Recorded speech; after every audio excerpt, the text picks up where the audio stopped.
I started writing back in 2003, but I really took it more seriously in 2009 when I began to record professionally.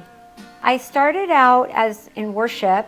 My husband and I founded a ministry, One New Man Ministry in the Seattle area, and I really began to write worship songs, and I started as a worship leader. And from there, I went on to write and produce with some really very talented artists, Alan Stone, John Bryant, in Franklin, Tennessee at the Castle Studios. And so over the years, I've just been writing and writing, expanding my music genres. So I started working with Brandon in the fall of 2019. I had heard about him for a long time from other producer that I worked with, and it was really out of working with Brandon that I believe my music has gone to a much greater level. The EP that we first worked on, The Breakthrough, together, went on and received Album of the Year for the 2020 Gold Award at the International Singer-Songwriters. And so I've been working consistently with Brandon now. I've done several singles. This is our second EP album. I've been really enjoying that. He really has an ear, and it could be his heart for the Lord too, to see me, the potential of what's possible for me as an artist. He has an ear to hear what I'm writing and trying to get expressed through the music, and then we come together and we've co-written together also, which is super cool. And we've been able to really make, I believe, some songs that really touch the heart of people. And I love that Brandon sees that potential in me. I'm kind of like his online cheerleader.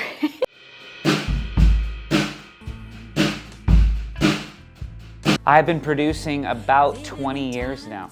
The amount of artists that I've been working with varies because I don't even remember after 350. So I think I'm getting closer to 400 different people I've worked with.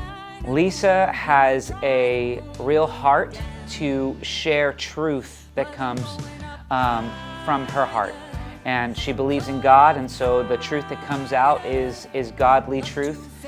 But she ultimately really wants to, minister to people. And she does it in ways where sometimes the songs don't specifically come out exactly about God. Sometimes it's about other things like sex trafficking and other factors of mission. And I really like that about her.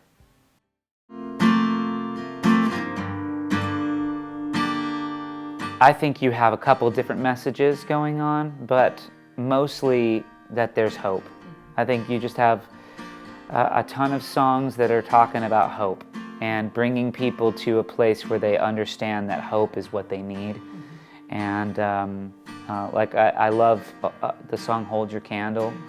That song to me has this uplifting idea of not only do we have hope, but we all have hope together. Mm-hmm. And that we can be together, and especially in this time of that we're dealing with right now, the togetherness idea has just been lost on so many people.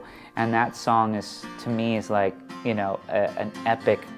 We're gonna hold our candle together, and we're gonna share to the world. And so I don't know. That's hope is a big one, I think. I agree. Yeah. I think also the message alongside that is I've done a lot of work with sex trafficking, as you know, and I really feel that a lot of these songs are giving a message of hope. They're giving a message of healing, and also to the individual, that you don't have to be caught up in sex trafficking to feel hopeless or to feel like your life isn't worthy. And my message always, I think, and especially in working with you, is that it's never too late. There's always an opportunity for a better tomorrow. I love Fly Away. I love that message that we can fly away and higher with the Lord, and higher in a safe place. In a safe place. A hopeful thing. I think that a legacy I want to leave is, again, very similar to what this EP is about. I want people to feel better when they hear my music. I'm thankful. I think working with Brandon has really brought out in me that message, kind of refining that message more and more as an artist. Having started out as a worship leader and now really seeing that, I want to reach a lot more people with God's love. And I really love that. That's the legacy that I'm hoping people will hear the music and then go, wow. And sometimes I get a message even like, wow, that production was just off the charts, and they don't know the Lord. I think, being from the outside looking in, I know I'm producing and writing the songs with her, but seeing her as an artist, that's in the end, that's the legacy is going to be. People are going to look at her. And one of the things I've noticed is that she's kind and she's gentle. And I think that kindness and gentleness comes out even in her music, which I think is important in these days. I think so many people feel like they're being hit, when it comes to Christian music. Yes.